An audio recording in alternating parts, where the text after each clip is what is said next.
नमस्कार, आप देख रहे हैं दैनिक स्टेट समाचार। मैं हूं बालकृष्ण शर्मा। अभी हम खड़े हैं डूंगी ब्राह्मणा में। डूंगी ब्राह्मणा में ये आर्मी की तरफ से एक कैंप लगाया, वेटनरी कैंप लगाया गया है। तो मैं दिखाना चाहता हूं कि इस वेटनरी कैंप से कितना लोगों को बेनिफिट मिलेगा। आप देख सकते हैं यहाँ सैकड़ों की हिसाब से यहाँ लोग खड़े हैं इस कैंप का फ़ायदा उठाने के लिए।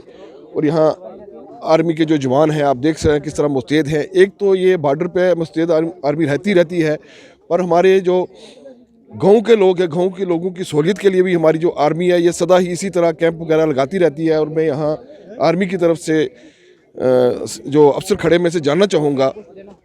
सर, मैं आपसे ये जानना चाहूँगा कि जो आपने आज कैंप लगाया, यहाँ सैकड़ों के हिसाब से लोग यहाँ खड़े हैं, ये क्या अब कैंप शाना बशाना लगाते रहते हैं? हाँ जी, बिल्कुल। हम कई लोकेशंस पे ये कैंप लगाते रहते हैं। इस साल में हमने बल्कि 3 कैंप लगाए थे। उसके अलावा एक जो हमारे पास डॉग्स रहते हैं, उनसे एक बीमारी फैलती है रेबीज़, उसके अगेंस्ट एक वैक्सीनेशन होता है। उसका भी एंटी रेबीज़ वैक्सीनेशन का ड्राइव और कैंप हमने किया है इसी एरिया में। उससे भी कई लोगों को फ़ायदा हुआ है। जो रेबीज़ के लक्षण आते हैं डॉग्स में, ये वैक्सीनेशन से उनको फ़ायदा होता है और रेबीज़ से बचाव होता है इंसानों का भी। और कई कैंप हमने माल मवेशियों के लगाए, जिनमें उनके लिए दवाई और उनकी कैटल फीड दी गई, जिससे जो भी आम बीमारियां हैं इन जानवरों की, जिन तक बेसिक सी इन्फॉर्मेशन नहीं पहुंच पाती, कई बार बेसिक सी दवाइयां नहीं पहुंच पाती, वो हम पहुंचाने का काम इन कैंप्स के थ्रू करते हैं।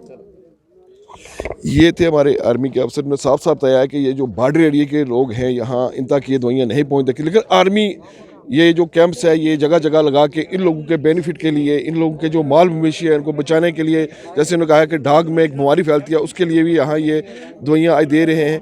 मैं अपने कैमरामैन को बोलूँगा ये थोड़ा सा दृश्य दिखाएंगे लोगों का कि लोग कितनी भारी तादाद में यहाँ ये पहुँचे हैं इस कैंप का बेनिफिट लेने के लिए। और फ्री ये जितनी भी दवाइयाँ दी जा रही हैं ये आर्मी की तरफ से फ्री ऑफ कॉस्ट यहाँ दी जा रही हैं। और आर्मी की जो गाड़ियां हैं, ये अगर कहीं से लोग नहीं आ पा रहे हैं, गाड़ी की सहूलियत भी आर्मी की तरफ से दी गई है कि वहाँ से इनको उठा के इस कैंप तक लाते हैं और वापस वहाँ जहाँ से लाते हैं वहाँ ये छोड़ भी रहे हैं।